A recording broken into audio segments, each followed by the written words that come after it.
E.M.I. We're on? All right. All right. Welcome back to Bible Caffe, Children of Israel. Thank you for joining us again. I'm your host, Frederick Vandi. I'm hosting Bible Caffe here at the Love Center tonight, or this evening, I should say. It is the Sabbath day still. We're just in the transition as the sun is going down. But thank you for joining us. If this is your first time joining us, welcome. Bible Caffe is a Hebraic study of the Bible where we learn the way, the truth, and the life. It's not a religion that we're pushing, but we're having a conversation about what God's expectations are for us. When, I like fly cars. When Mercedes makes their cars, they have instructions on how it works. And the Bible is an instruction of how it works, how we work, how people work, and what God expects of us so that we can live our best lives, our true lives, not the fake lives that we, try to show on social media, but truly live our best lives, right? So go ahead and get your tea, your coffee, whatever your heart desires, and let's dive in. Today's message is P2P, process to promise. So if you have joined us before, we talked about plan. So plan comes before process. So you have the plan, the process, and then the promise. Or I think when we did it before, we talked about product or service, whatever it is that you're looking for, whatever that outcome is. It could be a product or service. It could be whatever the desired outcome is. But there's a plan, a process, and then the deliverables, right? So today, plan, process, and promise. So when the plan comes out with a vision, and then you establish your mission based on that vision. So you have the plan, which has the vision, the mission, and then you answer your W's and your H, who, where, what, when, and such. The when, however, that is established by Yah, because sometimes the vision may come to you, but that vision is not for now. It's not for today. It may be for tomorrow. It may be for years from now, right? But when that vision comes, you document it, you write it down, because then you start preparing for that vision, and that's part of the process. Because if you get the vision, so we have plan, process, and promise, right? If you get the vision and the plan and you don't do anything with it, then it's just a dream, right? But once you start to prepare, then now you start the process. And what Yah needs from us is our obedience. When Yah gives us a vision, what he needs from us is our obedience more than anything. Because a lot of times when Yah calls us,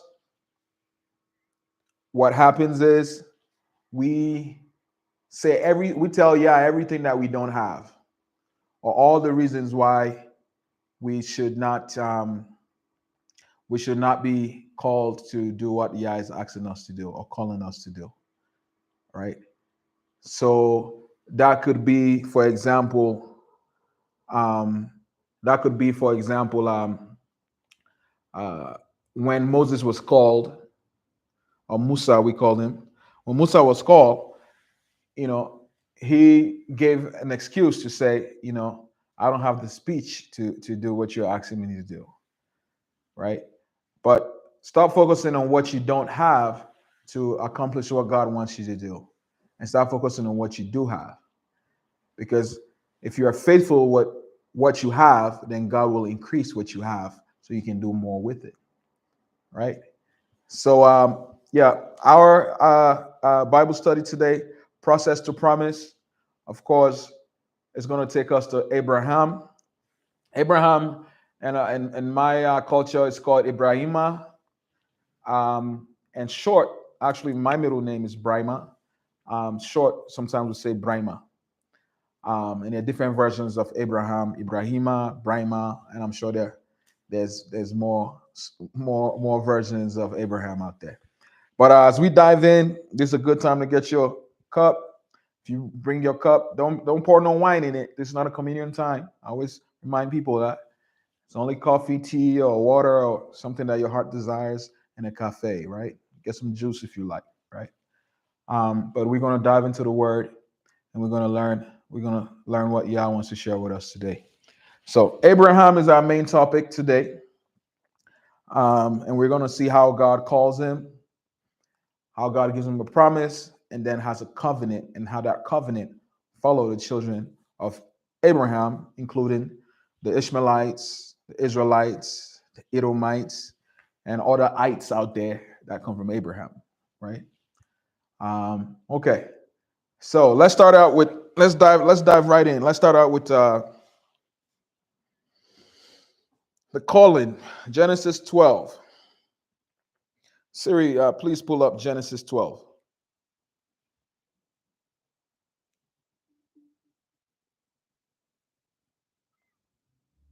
Okay, Siri, you're kind of quiet today. No worries. I'll pull it up myself here. Genesis 12. All right. The call of Abraham. All right. At this time, he's called Abram. The Lord had said to Abram, "Go from your country." Genesis 12, verse 1. The Lord had said to Abram, "Go from your country, your people, and your father's household to the land I will show you." So the instruction is to go and leave what you know, what you're comfortable with, to leave what you know. There's a lot of people who are moving right now to different places. Wherever you're moving, make sure you put that into God's hands. Pray about it before you move, because God will lead you to wherever you want to move. If you want to move for a job, you want to move for love, you want to move for more security, you want to move for more opportunities, whatever it may be, right? We're all moving to different places for different reasons. So Yah is telling Abraham, leave your father's household and go to a land I'm going to show you. So Yah is setting Abraham apart. A lot of times when God is calling us, there's a separation from what we're familiar with, right? That's why a lot of the prophets go to deserts and such, because there has to be a separation for that, individualized, personalized, spiritual connection. So it's not a religion. You don't have a religion with God. You have a relationship with Him. So He says you need to live your household, and this is what He says: "I will make you into a great nation, and I will bless you. I will make your name great, and you will be a blessing. I will bless those who bless you, and whoever curses you, I will curse, and all peoples on earth will be blessed through you." Stop right there. So the calling, it's almost like when you are courting, when a man is courting a woman, the first time you meet her, right? And you guys start developing a relationship. You go on a date, set her apart. So maybe you meet in a group environment, right? You meet in a group environment, and now you want to set her apart where you guys go on a date, so that you can have a one-on-one conversation, a one-on-one relationship, right? Not just in a group activity. So in that process, you tell that person, I'm interested in you, or blah blah blah blah blah. Why you're interested in them. So at this time now, Yah is telling Abraham, I want to set you apart from everybody else, and this is what I'm asking for you to do. Yah did not ask you to be rich when He calls you. He didn't ask you to be a saint when He calls you. He didn't ask you to be what are all the things that we think? Strong when He calls you. He just asks for your obedience, because the obedience is going to initiate the process that leads to the promise being fulfilled. Without obedience, you cannot please God. That's what the word tells us. Without obedience, we cannot please God. So the obedience is required to start the process, right? Said, I will make you into a great nation and I will bless you. I will make your name great and you will be a blessing. I will bless those who bless you, and whoever curses you, I will curse. And all the peoples on the earth will be blessed through you. And you're going to see how the house of Abraham blesses the whole world. To this day, the Abrahamic faith, whether it's Christianity, Islam, or Judaism, these religions that come from the Abrahamic faith, right? But the Abrahamic faith is really a walk with God through relationship. The religions, these are things that we have constructed. You know, the Ishmaelites or slash Arabs have constructed Islam. The Europeans have constructed what we call Christianity. And then the Western Europeans, I should say, the Romans, Greeks have really constructed Christianity, and then you have the Eastern Europeans have constructed Judaism. But the faith of Abraham is really a relationship with God. It's not the religions, but a relationship with God. And how we develop that relationship is to have word with him, just like we develop relationship with each other. We talk with each other, we walk with each other, we spend time with each other. So it's to dig into the word, right? And I want to make sure at this time I'm going to pause right quick and share with you. I have different Bibles here. The oldest of them, it's not just the oldest here. The oldest of all the Bibles is this one right here. Make sure I'm not turning it upside down. All right. This right here. Have you guys seen this right here? This is the Ethiopian Bible, the oldest Bible in the world. Why is the Ethiopian Bible the oldest in the world? Not a European Bible, not a Greek Bible, not a Roman Bible, not any other Bible that we can think of. Because the Ethiopians have been guardians of the word for a long, long time. Now, the process of putting the Bible together, that's one thing. But to this day, even different Gentile nations believe that the Ark of the Covenant is hidden in Ethiopia, right? The Ethiopian people, and essentially what happens in history at some point, the tribe of Judah migrates into Ethiopia, and we're going to find out why, right? Migrates into Ethiopia and becomes part of the ruling tribe in Ethiopia. That's why the emperors of Ethiopia are called, their title is the Lion of Judah, because that's where they come from. They come from Judah. They don't come from Dan or any other tribe that people try to say what they are. It's what they are. They're from the tribe of Judah. That's why they use the title, a Lion of Judah, for their leaders. They didn't say Lion of Dan or anything else. Lion of Judah. Okay? They have the oldest Bible in the world. It has more books than your Catholic Bible, than your King James Bible and such. Get yourself an Ethiopian Bible. Preferably, get one in English. I've got one in the priesthood language. It's in Ge'ez. Ge'ez is a priesthood language. So there's a language that people usually speak commonly in Ethiopia, but Ge'ez is a priesthood language. All right. So anyway, let's get back to the word to Abraham. So we already, Yah, our God Yah, is having a conversation with Abraham. And after he has given the instruction to Abraham to say, leave your household, he starts to tell him the promise to say, I'm going to make you a great nation. I'm going to make your name great. And I'm going to bless you. And people's going to, you're going to be a blessing to the world. So the children of Abraham and the faith of Abraham has been a blessing to the world, because a lot of people have got to know Yah through the faith of Abraham. Now, so immediately verse 4, it says, so Abram went, I should say, because at this time it's not called Abraham. Abram went, as the Lord had told him. What Yah requires for our promise to be fulfilled is obedience. It doesn't need your wealth. It doesn't need your health. He just needs your obedience. Everything else that we need will fall in place. Whatever Yah puts on your heart, you just initiate it, and everything else will be fall in place. You know, you can say, "Well, I don't have the connections. I don't have the communication. I don't have the," you know, there's so many excuses we can make. So Abram went as the Lord had told him, and Lot with him. I believe Lot is his nephew that travels with him. Abraham was 75 years old when he set out from Haran. So, question is, when do you get called from God? When does God call you? Does he call you when you're a child, like he did with the prophet Samuel in the night?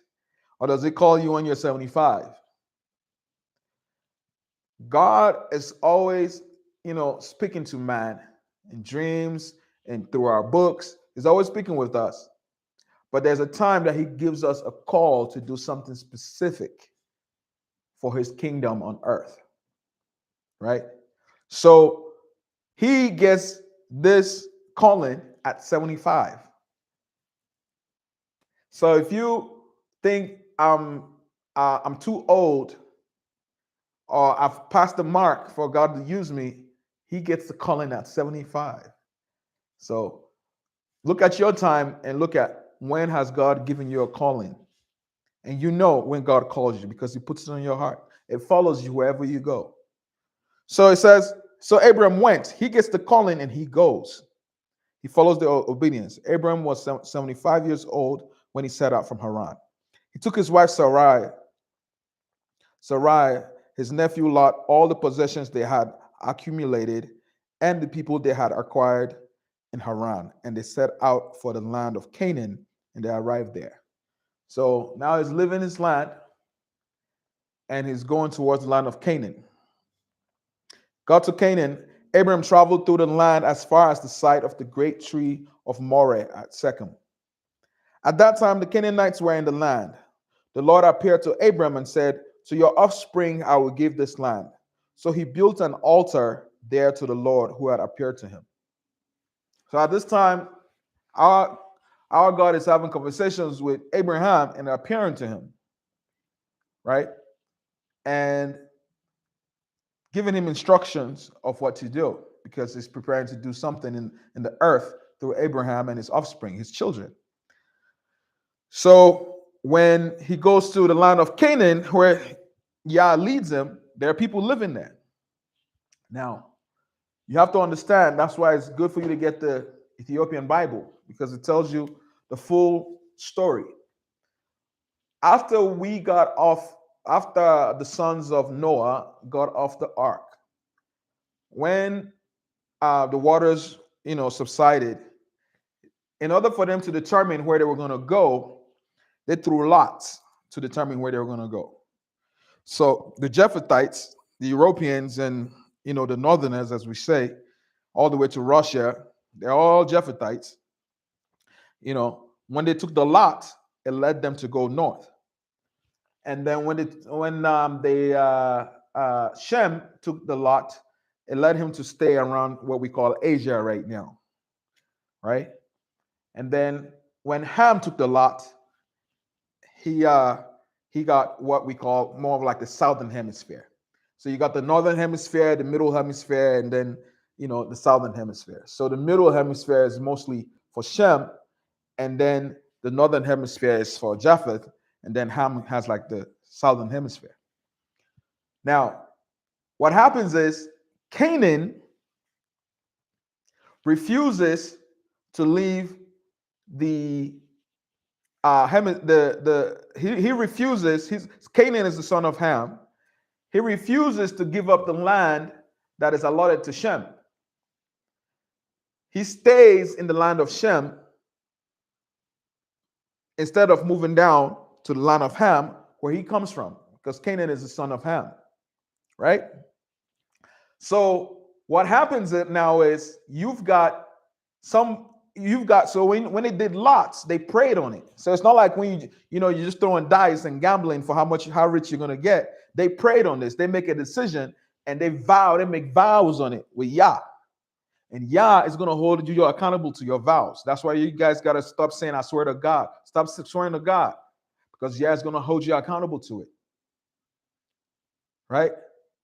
Because when Shem, Ham, and Japheth did that lot, and they made vows to it, they had to follow it. So Japheth packed his bag and went north. Ham packed his bag and went south. And Shem got the middle hemisphere. But Canaan, a son of Ham, said, I'm not moving from here. I'm going to stay right here. Are you guys following? The reason why I have to give this backdrop, because sometimes we wonder, why is Abraham being given land that belongs to other people? That's because those people who occupy that land never were to occupy that land in the first place. It was land that belonged to someone else. Now we live in a time when we have wars and pestilence and issues with borders and immigration, and people are buying visas, right? But we have to understand something. Yah is a God of principle. There are certain places that belong to certain people.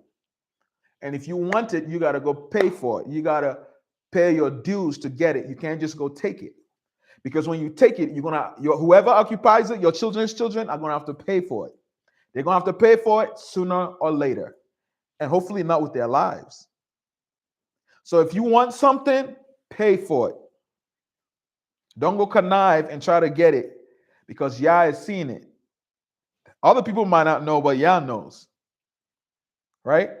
So the reason I give this backdrop, because in our Bible, we don't have all the complete story, but when you go to the Ethiopian Bible, you start to see these complete stories.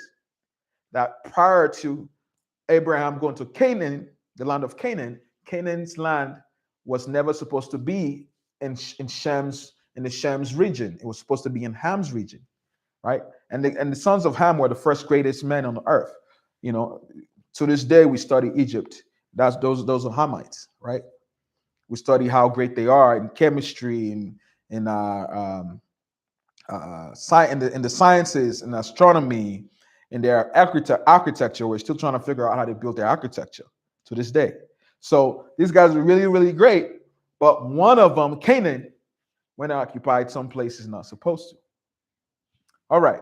So let's get back to the calling of Abraham. So Abraham traveled through the land as far as the site of the great tree of Moreh at Shechem. At that time, the Canaanites were in the land. The Lord appeared to Abraham and said, to your offspring I will give this land. So he built an altar there to the Lord who had appeared to him. From there he went on toward the hills east of Bethel and pitched his tent, with Bethel on the west and Ai on the east. Ai. Hey, Ai is not new. Ai is already in the Bible over here. It's called right here, Ai, right? With Bethel on the west and Ai on the east. Ai on the east. There he built an altar to the Lord and called on the name of the Lord. Then Abram set out and continued toward the Negev. Okay? And then from there, Abraham goes into Egypt. And the way Abraham goes into Egypt, now there was a famine. So we're at verse 10. Now there was a famine in the land. So now this is all process. So Yah has given instruction in the plan. Now Abraham has already initiated the process. So the next verse 10. Now there was a famine in the land, and Abraham went down to Egypt. You see that? You see that pattern? A famine in the land, and he goes to Egypt. Who does that happen again with? With Jacob and his sons, right?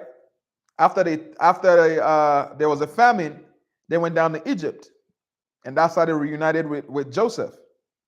The sons of Jacob. They were united with Joseph in Egypt because they were forced to go there for famine. So sometimes Yah, in the process, you would think, why do I have to face famine? Why do I have to face all these, pestilence and all these things? Yah will allow all these different things to come in the process, but that does not mean that the promise is not there, or the promise is ended. The promise is still there. We're just going through the process. So Jacob received the promise from Isaac, Isaac received it from Abraham. But look at all the issues they had in their lives. That's all part of the process. It's all part of the process. So you're having famine. Why are you having famine if you're called by God? That you're going to be great and all these things. How come you're having famine? God used the famine to make you move. God used the famine to make you move. So sometimes God would put us in Egypt to live there for a while because the famine was severe. As he was about to enter Egypt, he said to his wife Sarai, I know what a beautiful woman you are. When the Egyptians see you, they will say, this is his wife. Then they will kill me, but will let you live. Say you are my sister, so that I will be treated well for your sake, and my life will be spared because of you. So this is immigration, right? Anybody who has been through immigration knows that, you know, you got to prepare for that. When you're going through immigration, you got to prepare for that interview. And sometimes, as an immigrant, when you're traveling, sometimes somebody who's your sister got to be your wife, or somebody who's your wife is actually your sister. Where whatever famine, whatever situation they're in, whatever circumstance they're in, right? They're trying to go to Egypt. They're trying to go to America. They're trying to go to Europe. There's many ways that those stories are told because, you know, we call it duress. Duress, you know, that's the way they call it legally, duress. I'm forced to have to find a way to get out of here. I'm forced to say she's my sister when she's really my wife. But we got to get out of here, right? So that's what's going on here, and that's not new under the sun. This is happening all the way to this day, right? So as you are listening to this, you have to learn what is the new Egypt, what is the new calling that God has upon the children of Israel or the children of Abraham, right? What is the new Egypt? What is the new calling? And you have to look at these things and you figure it out because God is teaching us something. Now we have 2020 because 2020, you can look back and see 2020. And hopefully I'll be able to get to that because David kind of reflects on the 2020. You know, when you look back, it's 20. The vision, looking back, the vision is 2020. So when Abraham came to Egypt, the Egyptians saw Sarai, and was a very beautiful woman. And when Pharaoh's officials saw her, they praised her to Pharaoh, and she was taken into his palace. He treated Abram well for her sake. And Abram acquired sheep and cattle, male and female donkeys, male and female servants, and camels. So here Abraham was in a famine where he was, and all of a sudden he goes to Egypt and he's being blessed. So sometimes you may be in a famine where you are, but God will tell you to move somewhere else and you are blessed. It could be Egypt, it could be the promised land, you know, because now remember when Moses leads the children of Israel out of Egypt, it goes the opposite. They go from, you know, being blessed in Egypt to being slaves in Egypt. And now Yah is telling them, get out of here. They say, where are we going to go? Well, I'm going to give you your own land so you can develop it. Well, that land doesn't have houses. That land doesn't have any architecture. That land doesn't have any farms because you are going to develop it when you get there. When Yah is leading us to new places, you have to look at the potential where he's taking us. Because sometimes he will take us to Egypt so that we don't starve in a famine. But sometimes he's taking us out of Egypt so that we can have our own. Right? Because we keep working, but we don't own anything. We keep doing this, but we don't own anything. We keep marching, but we don't own anything, children of Israel. We keep asking for it, begging for it, singing for it, but we don't own anything.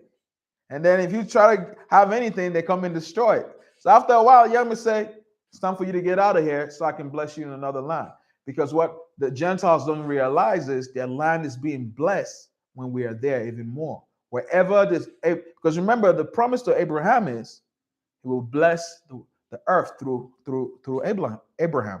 Excuse me. So essentially, wherever the children of Abraham go, there's a blessing that follows them. So nations really should receive us very well if they really knew this, understood this. And children of Abraham We are never to go and colonize other people's lands. We go and we settle with people. We go and we share with people, but we don't go and colonize other people's lands. That's none of our business. Don't be colonized as children of Abraham. Okay? All right. And if you've not heard the beginning when I said when Abraham was going to Canaan, he was coming to inherit that land because that land was never belonging to Canaan in the first place. All right. So when Abraham, so Abraham is already starting to get rich because of his wife, who is calling his wife his sister. Now, some of you, I've heard somebody say he was pimping her. Never pimped her. Out of duress to protect their lives, his life especially, he said, she's my sister. We're not to pimp our daughters or our wives. Children of Israel, I'm going to say this again. No matter what hardship we're going through, we're not to pimp our daughters or our wives. Do not do that. Okay? Yah has certain expectations, and I could go even, that's a whole different Bible study of the expectations of how to treat our wives and our daughters. Never to pimp them, never to use them to get wealth or gain or anything like that, right? Because our wives and our daughters are like prizes to us that we've won. He who finds a wife finds a good thing, right? So we got to treat them with a certain respect and a certain holiness. In the ancient Hebrew language, the woman represents the land. The man represents the seed, or the farmer who comes and plants the seed and cultivates the land. We want to treat the land with respect. There's a lot of laws on how we do that. But anyway, so Abraham is getting blessed because of his wife. We live in a time, children of Israel, where our women are rising. They're climbing the corporate ladder. They're breaking glass ceiling. Let's not be shy of that. Let's not be afraid of that. Let's embrace that. Let's embrace that and manage that wealth so that we can develop our kingdom.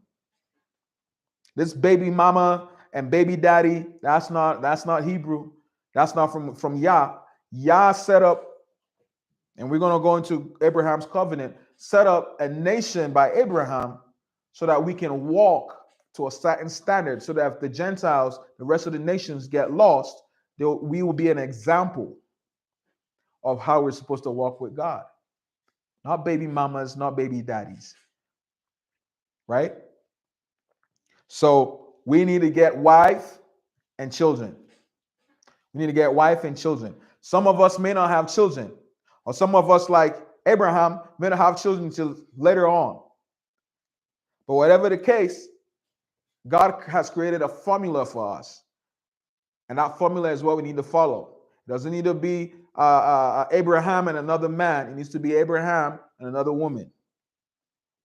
And when we get together, we need to be fruitful and multiply. Not just in having our own children, but in be fruitful and multiply in all aspects of our life.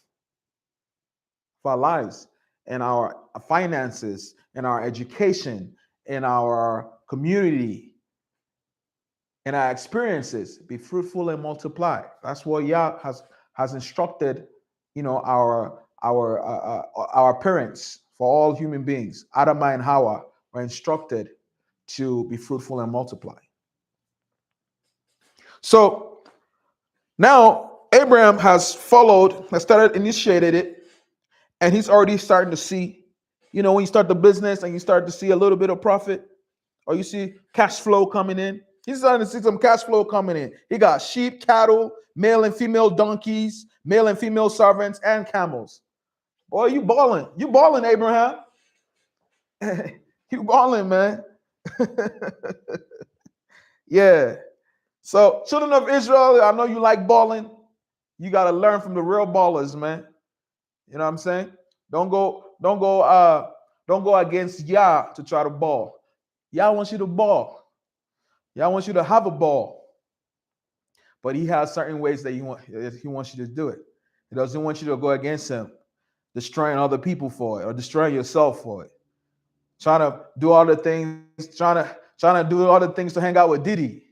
No, and it's not nothing against you, Diddy, but there's certain things that people who are thinking, for me to climb the corporate ladder, I got to do this, I got to do that. There's no quid pro quo. The things that God wants you to do, the obedience he wants you to do, is going to lead you to righteousness, and seek righteousness first. Right? So the children of Israel are hungry for the word of Yah because they want to know Yah's expectation, and that's why Bible Caffe is here. So let's continue. But the Lord inflicted serious diseases on Pharaoh and his household because of Abram's wife Sarai. So Pharaoh summoned Abram. What have you done to me? He said. Why didn't you tell me she was your wife? Why did you say she's my sister, so that I took her to be my wife? Now then, here's your wife. Take her and go. Then Pharaoh gave orders about Abram to his men, and they sent him on his way with his wife and everything he had. So when it's time for Abram to move, something different happens. He's getting blessed, but now he's having issues with his in-laws, right? Because now he's taking Sarai as his wife, but he started having issues, he started having diseases. And when he consults with his counselors, they tell him, hey, Pharaoh, it's this woman that you brought that's causing these issues. Because God is going to create a circumstance. When you are walking with God, he's going to create circumstances for you to move, for you to run, for you to stay, for you to hide. He's going to create all the circumstances, and you got to be walking and talking with a God to know when you got to move. It's time for Abraham to move, and he's going to move with all his wealth because the Pharaoh is going to make him go. Get out of here, man. You're bringing diseases to me. Because there are consequences when you mess with the anointed. There are consequences. When we don't follow Yah's formula for relationships, it's a lot of STDs out there right now. It's a lot of STDs out there right now. Some of them you can't even get rid of.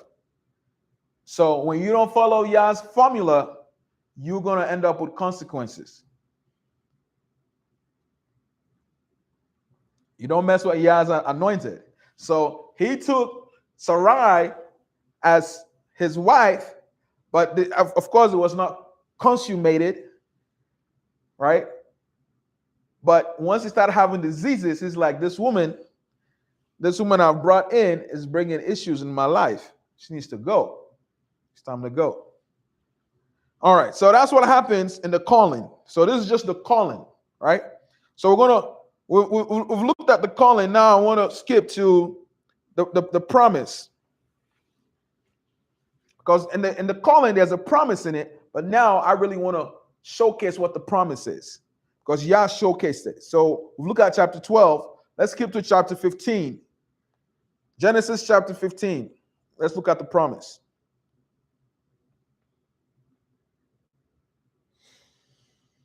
After this, the word of the Lord came to Abraham in a vision. So Abraham has left Egypt now, right?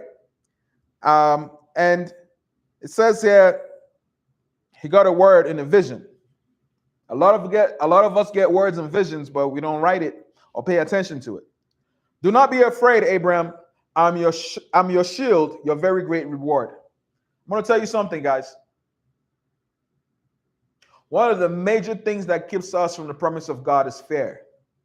That is why when the vision of the Lord comes to us, you're always going to hear, do not be afraid. Even when angels visit with us, they say, do not be afraid. Why? Because fear holds us back. We need our faith to overcome our fear so that we can engage the process. Do not be afraid, Abraham. I am your shield, your very great reward. But Abram said, Sovereign Lord, what can you give me since I remain childless? And the one who will inherit my estate is Eliezer of Damascus. And Abram said, you have given me no children, so a servant in my household will be my heir. So Abram is like, man, you blessed me with a lot of things, but I ain't got no one after me. All these things got to go to a stranger. Because in Hebrew culture, it's very important for us to have proliferation. Right? Have somebody after us.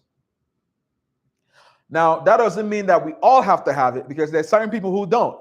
If you look at a lot of the prophets, like I'm not going to say a lot, but some of the prophets like Elijah, some of these prophets, they didn't really focus on building family because they were so focused on building the kingdom of Yah, and that's their main purpose. You don't hear of John the Baptist, for example, in the New Testament. You don't hear him having a family or anything like that. Some of these people specifically don't have a family because they are focused on building the kingdom of Yah. So that's the kingdom is their family. So we all have different callings to that. But ladies and gentlemen, children of Israel, when you're young, that's when you got to remember Yah. And if you're thinking about marriage and proliferating and being fruitful and multiplying, you got to watch one of our previous episodes. We talked about it. The age you got to be is 20. Don't take my word for it. It's in Numbers. In Numbers, God instructs us on what age we got to be adult in the Hebrew culture, and it's 20. It's not 18, it's 20. So all of those people who said, I got a girlfriend, I got a boyfriend, scratch all that. Make sure you do not consummate that relationship until you're 20. And after you're 20, now you can plan to say, I want to consummate at this time. Because there's three levels in Hebrew marriage. One is a gift exchange to honor the family of the bride, and then number two, there's a covenant, there's a promise made, a vow exchange. So gift exchange, a vow exchange to say I'm going to be till death do us part, and then the last part is the consummation. But we have our own formula that we follow. We want to consummate before anything else. Well, we get a lot of issues with that. Children of Israel, there's a lot of issues that we have that we can skip and bypass if we just follow Yah's formula. Gift exchange, vow exchange, and then there's a physical exchange. The physical exchange is actually the marriage. That's the blood covenant. The physical exchange is the blood covenant, and we're going to see that. There's a blood covenant that happens between Yah and Abraham. There's a blood covenant, the physical exchange. Right? But it comes last. The blood covenant comes last. After the vows have been exchanged, after the gift has been made. So right now, Yah just blessed Abraham with gifts, with wealth in Egypt. Now he's going to do a vow. There's going to be a vow, and then the last part is the blood covenant. So let's go. Let's go back to chapter 15. And it says, I don't have no child, man. You bless me with the wealth, but who's going to inherit it? Who's going to inherit it? I got a millie, I got a billy, but who's going to inherit it? That's a question for Hebrews. Who's going to inherit it? Build your kingdom, put it together, and have somebody to inherit it. Have daughters, have sons to inherit it. Or if you don't have some of your own, adopt those who don't have parents and develop them so that they can inherit it. Because you're not going to take it with you. You're not going to take it with you. It don't matter how much of it you have, you can't take it with you. Then verse 4, then the word of the Lord came to him, this man will not be your heir, but a son who is your own flesh and blood will be your heir. He took him outside and said, look up at the sky and count the stars. If indeed you can count them, then he said to him, so shall your offspring be. Children of Israel, sons and daughters of Abraham, go count us. Start out with Africa. Just count the population. After all the pestilence, famines, and war, count the population. Why is it growing? Because the word of Yah is on the children of Abraham wherever they are. We're going to proliferate wherever we are because the word of Yah follows the offspring of Abraham. It's not just us. Look at the Ishmaelites. The Arabs, see how they're proliferating. Look at the Israelites. Look how we're proliferating wherever we go. Through all the famine, genocides that have happened several times to our people, but we still proliferate. It's amazing. So he says, look at the sky and count the stars. And remember what I was saying, the census, when we do census, we don't count anybody under 20 because If you're under 20, you're not an adult in Hebrew culture. So for you, fathers and mothers, do not give your sons and daughters away for marriage if they're under 20. They're not ready for it.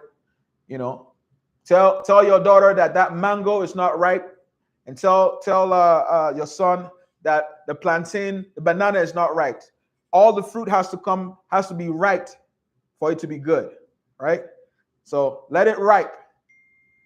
Give them a chance. Give the children of Israel a chance. Let them grow into their adulthood. Now, we're going to see where at 13, we initiate 12 or 13 different Hebrew tribes have it different ways. We initiate adulthood, but we don't become an adult till 20. So your manhood or your womanhood starts at a certain age, but it's not fulfilled until you're 20. And that's when we become adults in Hebrew culture. So Abraham believed the Lord, and he credited it to him as righteousness. Belief in the Lord. How do we know we believe in God? Our obedience. That's righteousness. When we follow God's command, that's righteousness. He also said to him, I am the Lord who brought you out of Ur of the Chaldeans to give you this land to take possession of it. But Abram said, Sovereign Lord, how can I know that I will gain possession of it?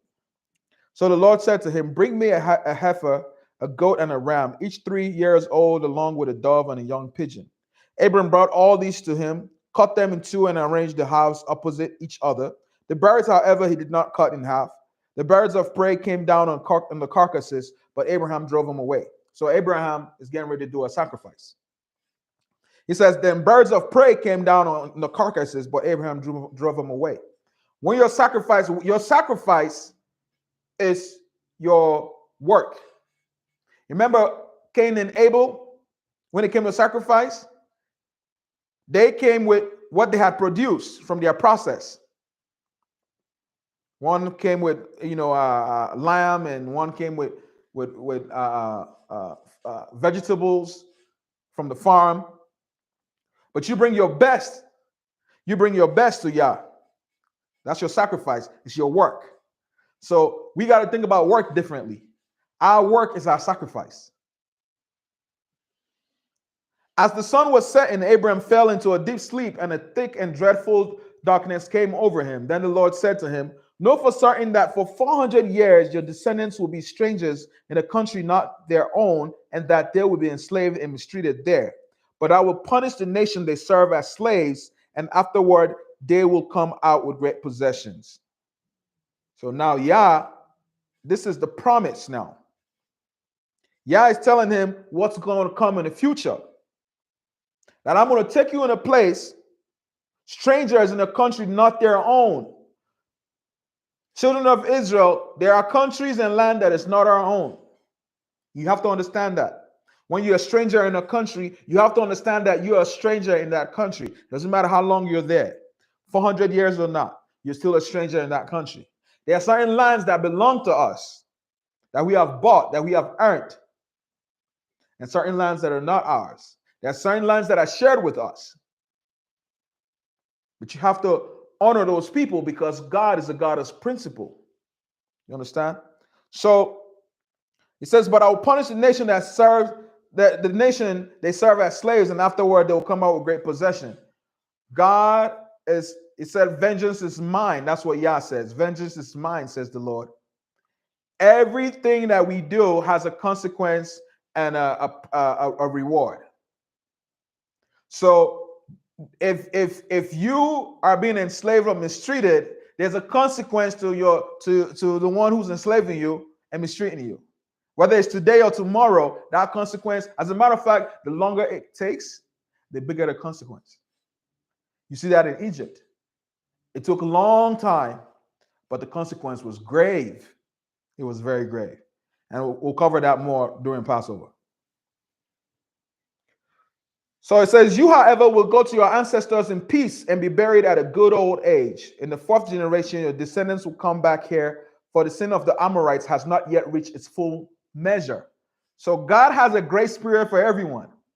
It says the sin of the Amorites had not yet reached its full measure. So God has a grace spirit for all the tribes in the world. He lets you go about doing what you're doing. You out there killing, stealing, and doing wrong to people, and you think it's all right. There's a time when God says that's enough, and now I got to repay you. Whether it's in this lifetime or the next, God is going to hold us accountable. When the sun had set and darkness had fallen, a smoking fire pot with a blazing torch appeared and passed between the pieces. So, mind you, all this is happening when Abraham is in deep sleep.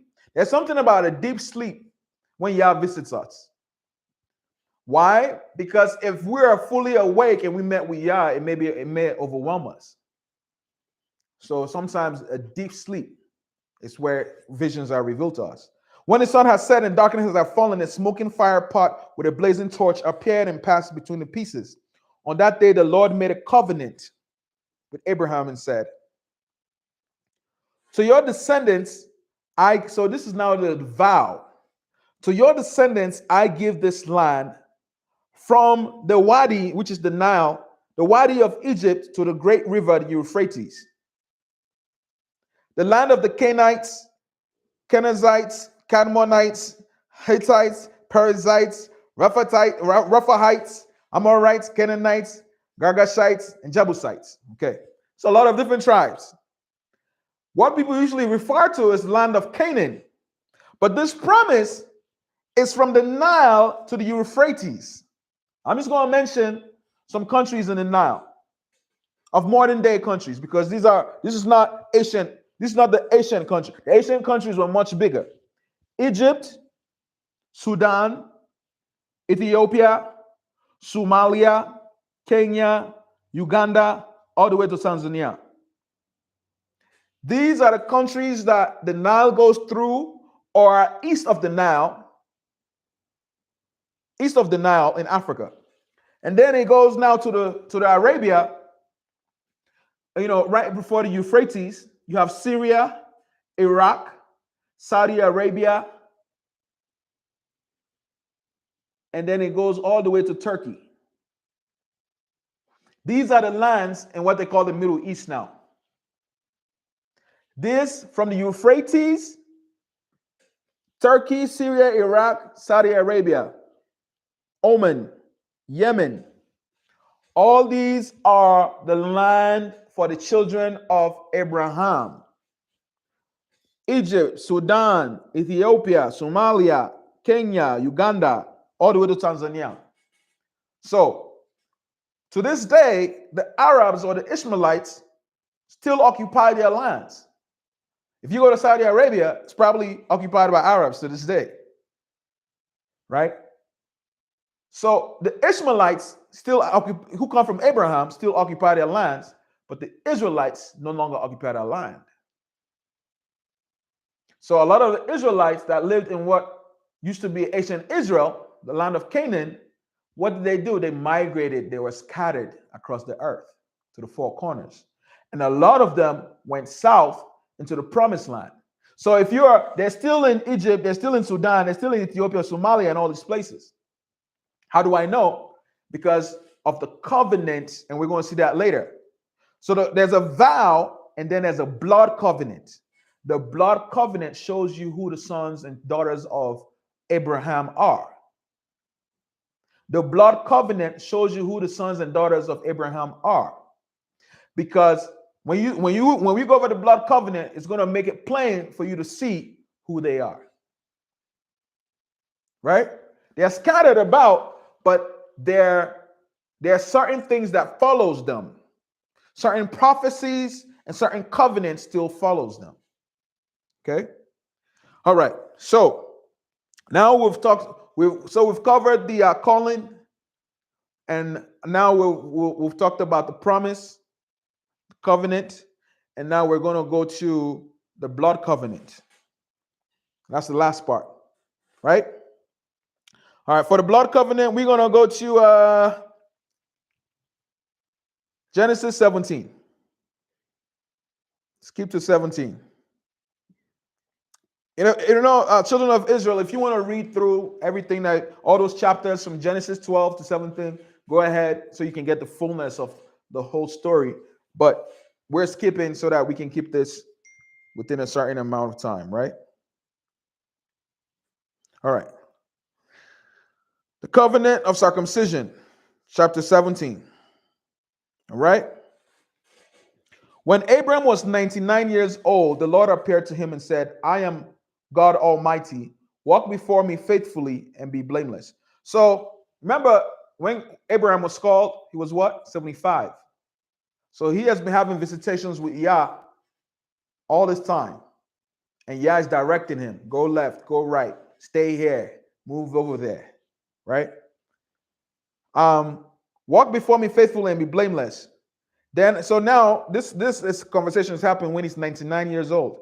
Then I will make my covenant between me and you and will greatly increase your numbers. So every time he visits Abraham, he keeps reminding him, I'm going to make you fruitful and multiply. I'm going to make you fruitful and multiplying. Every time he meets with Abraham, he keeps telling him that. From the beginning, he told him that. And all the way to his 99, he keeps telling him that. So he's seeing that multiplication in different areas of his life, but he's concerned that even though I'm wealthy, I'm a little bit concerned because I don't have anybody to inherit it. Abram fell face down, and God said to him, as for me, this is my covenant with you. You will be the father of many nations. No longer will you be called Abraham. Your name will be Abraham. So there's a transformation going on now. Abraham has transformed into somebody new. Abraham has transformed into somebody new. You know, Satan, our enemy, tries to mimic that. When people follow Satan and take what he has to offer, and he really has nothing to offer us, Everything that Satan wants to offer us, we already have. Remember when Satan offers Yeshua, the world, he already has. Don't get quid pro quo by the enemy when you already have it. For those of you who want to go Hollywood and act and sing, you already have it. You already got it. The enemy is trying to live off of what you already have. So that there's a transformation that happens. So Yah now says, I'm going to give you a new name, Abraham, for I have made you a father of many nations. I will make you very fruitful. I will make nations of you, and kings will come from you. I will establish my covenant as an everlasting covenant between me and your descendants after you for the generations to come, to be your God and the God of your descendants after you. The whole land of Canaan, where you now reside as a foreigner, I will give as an everlasting possessions to you and your descendants after you, and I will be their God. So God keeps talking about the promised land to him and the promise that he's going to proliferate. Then God said to Abraham, as for you, you must keep my covenant, you and your descendants after you for the generations to come. So he says, you must keep my what? Covenant, you and your descendants. Now this is for the children of Abraham. The children of Abraham is a bigger pool than the children of Israel. Because the children of Israel just as sons of Jacob. Jacob comes from Abraham, but they are all the children that come from Abraham. And remind you, the Hebrew culture is a polygynous culture. So they are the children from Abraham, but the children of Israel is one line from Abraham. Are we following? So this is my covenant with you and your descendants after you, the covenant you are to keep. Every male among you shall be circumcised. Every what? Every what? Every male. So now this is the blood covenant. Remember when I said when we're courting between a man and a woman, the consummation comes last? That's the blood covenant. Not first, not after the first date, not after the 10th date. It comes last. There's a gift exchange to the family. If the man is not ready to make a gift exchange to the family or serve the family, they're not ready to take that woman as their wife. If that man is not ready to show his face to the family to say, it's me that's interested in your daughter, they're not ready. In West Africa, to this day, we still have kola, what we call kola. Or in East Africa, they still have the dowry, certain cows that you got to offer, or land, livestock, or real estate. There's an exchange, right? So remember, Abraham had the gifts of livestock. So there's an exchange, livestock, land of some kind of sort to the family. And then there's a covenant vow. And then the last one is the blood covenant. So now God is requiring a blood covenant from Abraham. Every male among you shall be circumcised. Not every woman, every male shall be circumcised. You are to undergo circumcision, and it will be the sign of the covenant between me and you. So the children of Abraham, and you can go look it up, they are circumcised by tradition, not by religion or not by healthcare adaptation. Because a lot of the Western Empire now practices circumcision by healthcare adaptation or by religion. The children of Abraham in Africa, where that we still have a strong remnant of that tradition, they practice it as tradition because it's passed down. They descend from Abraham. These are the sons and daughters of Abraham. It's a tribal mark. That's what people don't understand. This circumcision is a tribal mark, and if you're not from Abraham, it's not required. But it's required for all the descendants of Abraham because it's a covenant. A covenant is perpetual. It's not like a contract. It's perpetual until a new covenant comes. So the children of Abraham, when you want to find the children of Abraham in Africa, just look up circumcision by tradition, and you find all the tribes who do it by tradition. If they don't do it by tradition, they're not from the house of Abraham. That doesn't make them any less or more. It just says they're not from Abraham. Are you guys following? Okay. So you are to undergo circumcision, and it will be the sign of the covenant between me and you. For the generations to come, every male among you who is 8 days old must be circumcised. So most of the sons of Abraham, they usually circumcised at what age? 8 days old. And when we read the rest of it, you're going to realize it's either 8 days old or 13 years old when they become a teenager. And you see why. You'll see why later. Anyway, but 8 days old is what we're instructed. So for generations to come, every male among you who is 8 days old must be circumcised, including those born in your household or bought with money from a foreigner, those who are not your offspring. So it's not only the offspring of Abraham that inherited this covenant, even the servants of Abraham, all of his household inherited this covenant. Whether born in your household or bought with your money, they must be circumcised. My covenant in your flesh is to be an everlasting covenant. Any uncircumcised male who has not been circumcised in the flesh will be cut off from his people. He has broken my covenant. Yah is not playing around with this, guys. Children of Israel, doesn't matter where you are or how old you are, unless your health will not permit it, you need to get circumcised. It's not me saying it. That's the covenant. Okay. Later on, we talk about circumcision of heart when Paul is preaching to the Gentiles. Why? Because the Gentiles don't need to get circumcised. They don't need to. It's not a covenant with their people. It's a covenant with the household of Abraham. Because the heart is more important to be circumcised. Later on, you find that out than the flesh. The heart is more important than the flesh. Right? But the covenant continues for the children of Abraham. The Ishmaelites or Arabs, the Israelites, the Edomites, everyone who comes from Abraham needs to be circumcised. How do you know? The tradition is passed down from your fathers, fathers, fathers. And if you ask the tribes who practice this, why do you practice this? They'll say, because our fathers passed it down to us. It's a sacred practice for the children of Abraham. And you find them all across Africa. And some of them are scattered around the world. Now, some of the children of Abraham or the children of Israel, when we have been scattered, some of these traditions were cut off. We're cut off from our traditions, from our language, from our traditions. When you find out that you come from Israel, or you're an Israelite, or you're a child of Abraham, you need to fulfill the covenant. This is not for the Gentiles. If you don't know between Gentile, if you don't know the difference between Gentile and non-Gentile, then you just need to continue your reading, because it will reveal it to you, because the Gentiles are not required to have that. Okay, so God also said to Abraham, as for Sarai, your wife, You are no longer to call her Sarai. Her name will be Sarah. I will bless her and will surely give you a son by her. I will bless her so that she will be the mother of nations. Kings of peoples will come from her. So remember, when the blood covenant happens, the two become one. So whether we realize it or not, that one night stand that we had, two became one. Okay?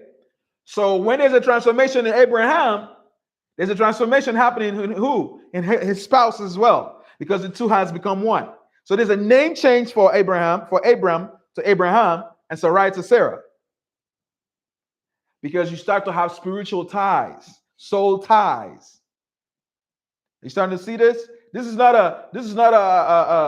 a unique pattern. This is the way God has made it, and we're just learning to understand it.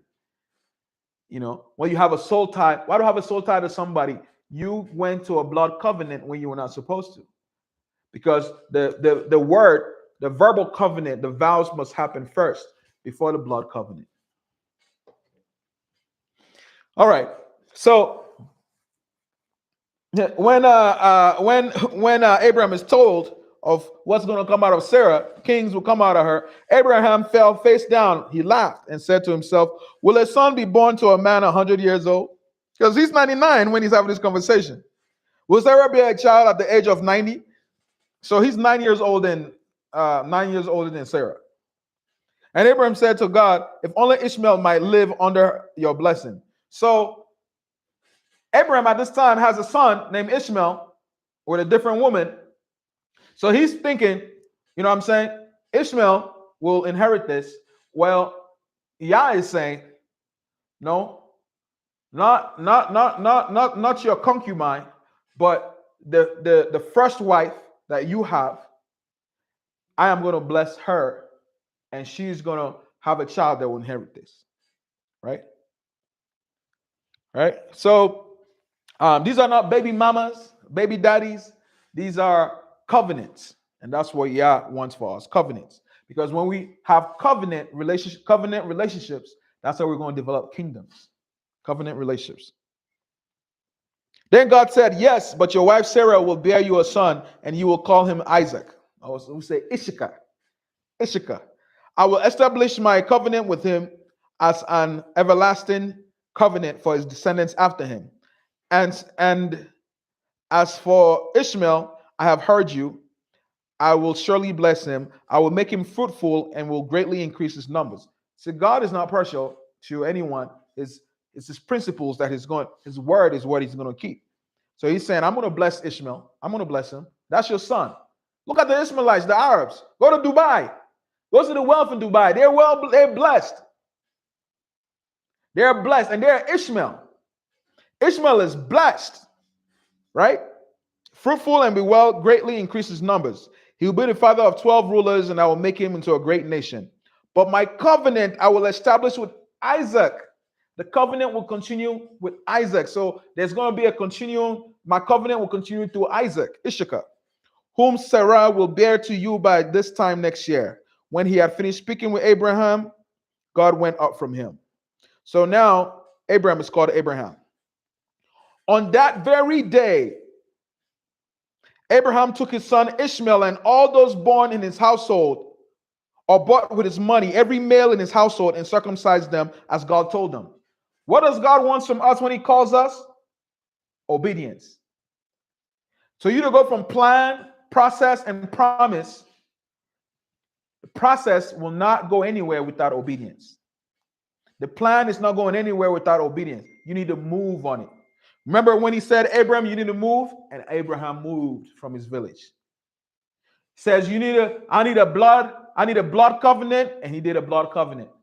Ask those who practice divination, they're doing blood covenants with the fallen ones, with fallen angels. Because those fallen angels want to be like God. Everybody wants to be like God. Huh? Humans want to be like God. Fallen angels want to be like God. They want blood covenants from you. Don't you give no blood covenant to no fallen angel. Our blood covenant with the Most High is Yeshua's sacrifice. Yeshua is the only one.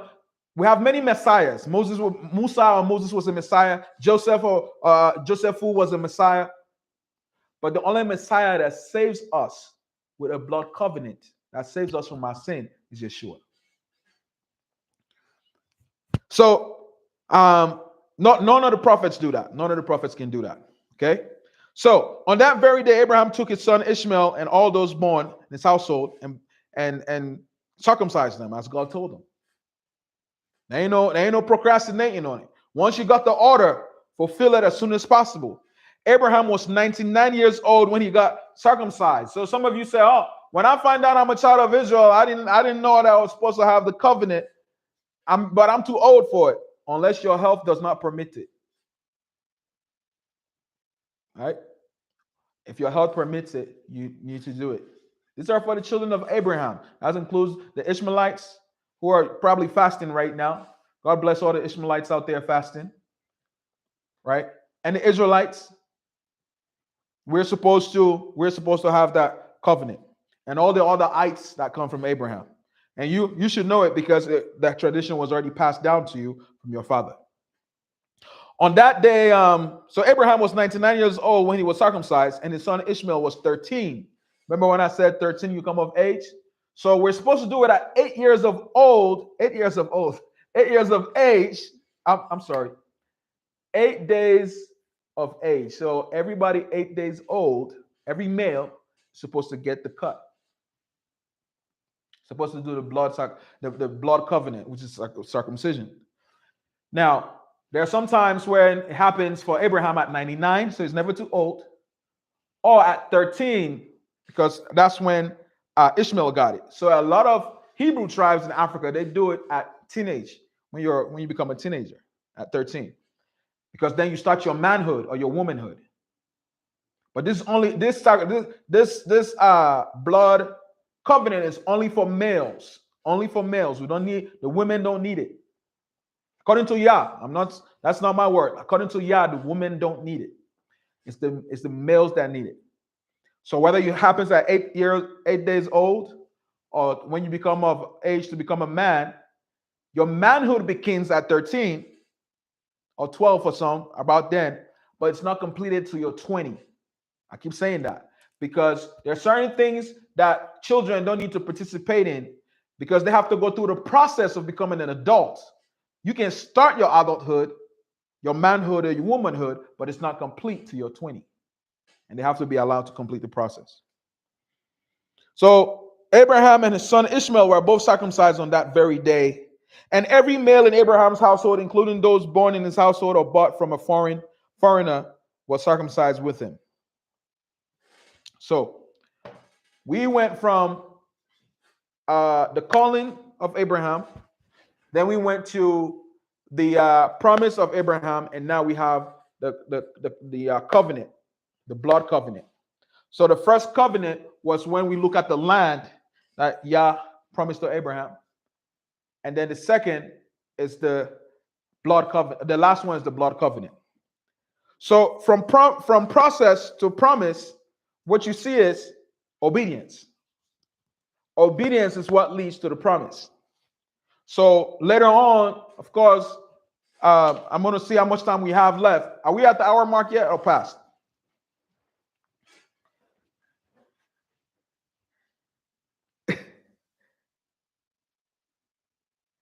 All right.